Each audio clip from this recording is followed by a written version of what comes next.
Okay, in this video, we're going to go over a type of transformation called a dilation. And, and these are the vocabulary words that we're actually going to cover. So what is a dilation? What is a reduction or an enlargement?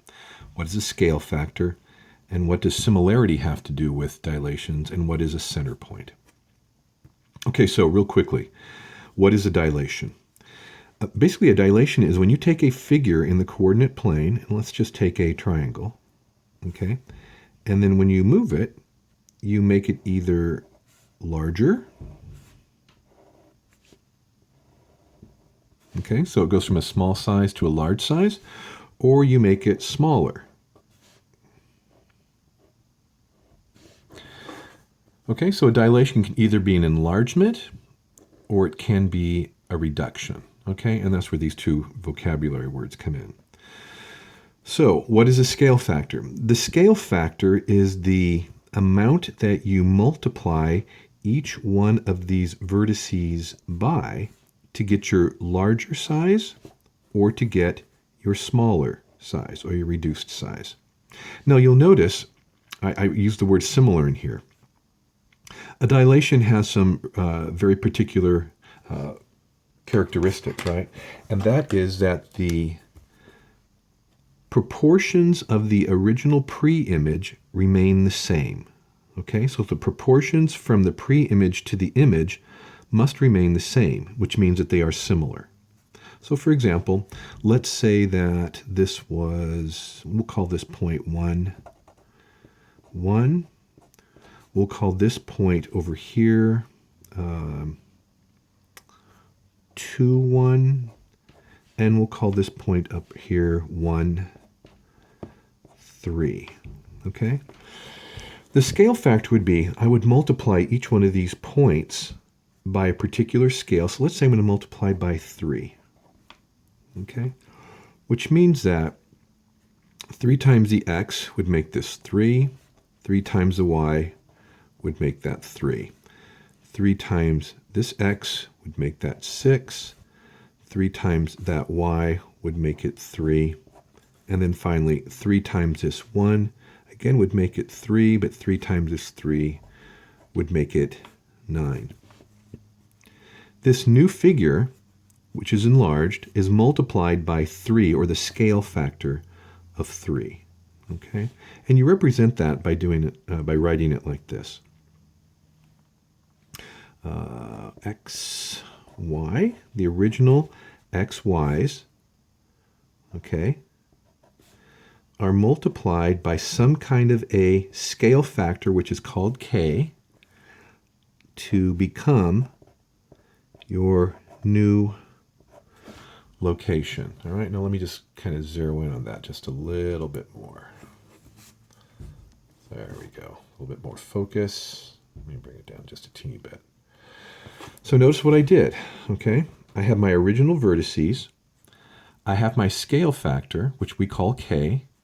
I multiplied each one of the different coordinates, different points in the coordinate, and that's how I would get where the new coordinates would be, okay? And you'd represent it by doing it like this.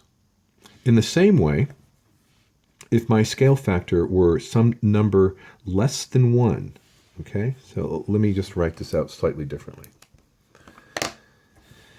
So if scale factor k is 1 or greater, you have an enlargement.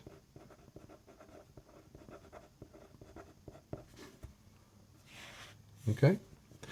Now, if your scale factor is some number less than 1, okay, between 0 and 1, you're going to have a reduction. And let me show you how that works. So let's say I do this. Let's say my scale factor is times 1/2, or 0.5.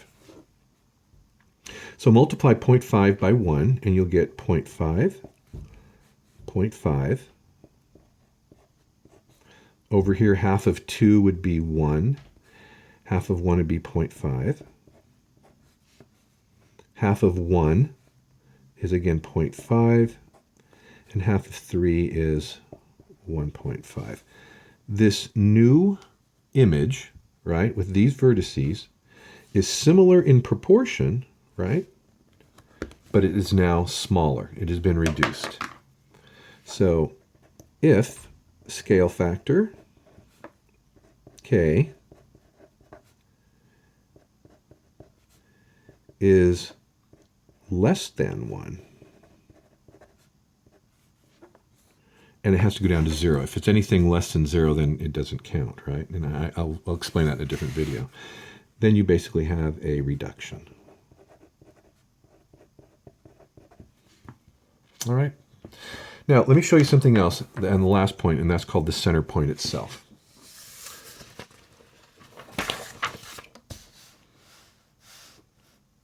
Now, you'll notice here that I have a triangle, and we'll call it ABC, vertex A, vertex B, vertex C. And I have a point out here. And I am going to measure the point, and this point actually out here is called the center point, even though it doesn't look like it's the center of anything, right? We'll call that the center point, all right? And I'm going to measure the distance between that center point and vertex A. And you'll notice that it's 2 of these markings, right? If I were to also just go another 2, I have that point right here. Going from the center point to that vertex, you'll notice that it's 3. I'm going to go the exact same distance here. I have the center point to this vertex. Again, it's 1. I'm going to do it one more time, and there's that center point there. This new image,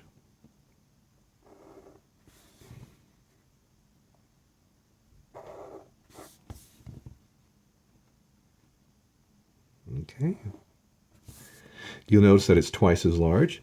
We call this A1, B1, C1.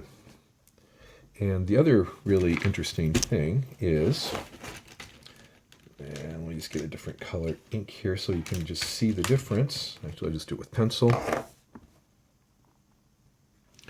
This lies along, whoops, that line. This lies along that line, and this lies along this line. Okay? You'll see that basically this enlargement, right, is just to double the distance. So this scale factor would be times 2. And the same thing from here. If I just increased everything by 2, I would get a twice as large figure as my original. Okay? So I'm going to give you a problem that I'd like you to try. Okay, use what you just learned in this video to describe this dilation. I want you to identify the following things. What are the vertices of both of the triangles? Identify the image and the pre-image. Tell me where the center point for this dilation would be. Calculate the scale factor. And then tell me whether this dilation is an enlargement or a reduction, and give your reasoning why. Okay? Good luck.